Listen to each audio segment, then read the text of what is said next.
कांग्रेस शासित राजस्थान के मुख्यमंत्री अशोक गहलोत देश के उन कद्दावर क्षत्रपों में से हैं जिन्होंने अपने राज्य में मोदी शाह की बीजेपी की कई चाल कामयाब नहीं होने दी।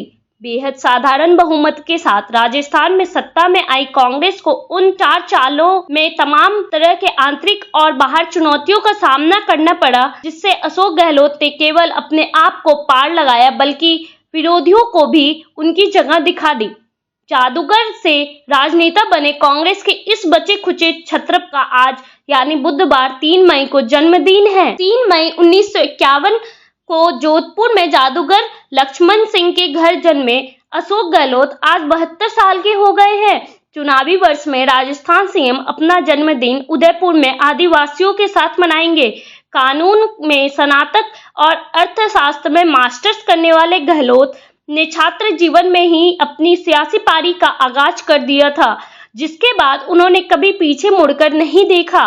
तीसरी बार के मुख्यमंत्री अशोक गहलोत ऐसे समय में हिंदी पट्टी के एक बड़े राज्य का कमान संभाल रहे हैं तब मोदी शाह का बीजेपी आक्रामक ढंग से सूबों में सत्ता हासिल कर रही है। परिवारवाद के लिए कुख्यात कांग्रेस पार्टी में अशोक गहलोत उन गिने चुने और जमीनी राजनेताओं में शुमार हैं जिन्होंने एक मामूली कार्यकर्ता के तौर पर अपनी सियासी पारी शुरू की थी। उन्होंने पार्टी में हर पैदान लांघते हुए आज यह मुकाम हासिल किया है। बीते 5 दशक से राजनीति में सक्रिय अशोक गहलोत 5 बार सांसद, 3 बार प्रदेश कांग्रेस अध्यक्ष, 3 बार केंद्रीय में मंत्री, तीसरी बार मुख्यमंत्री, 5 बार विधानसभा सदस्य और 2 बार कांग्रेस के राष्ट्रीय महासचिव रह चुके हैं। जादूगरी की वजह से राजस्थान के राजनीति और मुख्यमंत्री अशोक गहलोत की गिलीबिली भी कहा जाता है। जाट, मीना, गुज्जर और राजपूत जैसी प्रभावशाली जातियों से आने के बावजूद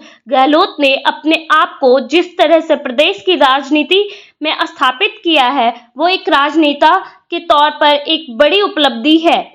अशोक गहलोत जिस माली जाति से आते हैं, उसका राजस्थान में कोई खास आधार नहीं है, फिर भी वे परशुराम मदेरणा, राजेश पायलट, सीपी जोशी और सचिन पायलट जैसे दिग्गजों को पछाड़ कर राज्य की राजनीति फिर मोड़ बन गए। 1958 के विधानसभा चुनाव में कांग्रेस जब बीजेपी को हराकर सत्ता में आई, तब परशुराम मदेरणा मुख्यमंत्री के प्रबल दावेदार थे।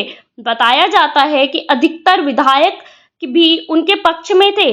उसके अलावा वरिष्ठ नेता राजेश पायलट भी एक दावेदार था, लेकिन तत्कालीन प्रदेश कांग्रेस अध्यक्ष अशोक गहलोत ने सोनिया गांधी का आशीर्वाद हासिल कर पहली बार सीएम पद हासिल करने में सफल रहे। 2003 के विधानसभा चुनाव में कांग्रेस को उनके नेतृत्व में बीजेपी के हाथों कड़ी शिकस्त झेलनी पड़ी थी। इसके बाद गहलोत केंद्र की राजनीति में एक्टिव हो गए थे। इसके बाद राज्य में कांग्रेस की कमान सीपी जोशी के हाथ में आ गई। 2008 के विधानसभा चुनाव में उनके नेतृत्व में कांग्रेस सत्ता पलटने में कामयाब भी रही, लेकिन खेल कुछ ऐसा हुआ कि एक बार फिर मुख्यमंत्री का पद अशोक गहलोत के हिस्से में आ गिरा। दरअसल सीएम पद के प्रबल दावेदार तत्कालीन प्रदेश अध्यक्ष सीपी जोशी मात्र 1 वोट से नाथद्वार से विधानसभा चुनाव हार गए थे। 2013 में मोदी लहर का आगाज हो चुका था, जिसका परिणाम यह हुआ कि अशोक गहलोत के नेतृत्व में कांग्रेस को राजस्थान में सबसे बड़ी पराजय का सामना करना पड़ा था। इसके बाद गहलोत फिर से राज्य की राजनीति से दूर केंद्र की राजनीति में एक्टिव हो गए। कांग्रेस ने राज्य की कमान इस बार युवा नेता और राजेश पायलट के बेटे सचिन पायलट के हाथ में दी थी। पायलट ने 2018 में अपने आप को साबित भी किया और राज्य में कांग्रेस को सत्ता दिलाई। तत्कालीन प्रदेश कांग्रेस अध्यक्ष सचिन पायलट को राहुल गांधी का चाहता माने जाने के कारण सीएम पद का प्रबल दावेदार माना जा रहा था, लेकिन अशोक गहलोत एक बार फिर से यहाँ बाजी मारने में सफल रहे। पायलट उन्हें हटाने की अब कोशिशें कर चुके हैं, लेकिन हर बार उन्हें मुंह की खानी पड़ी है।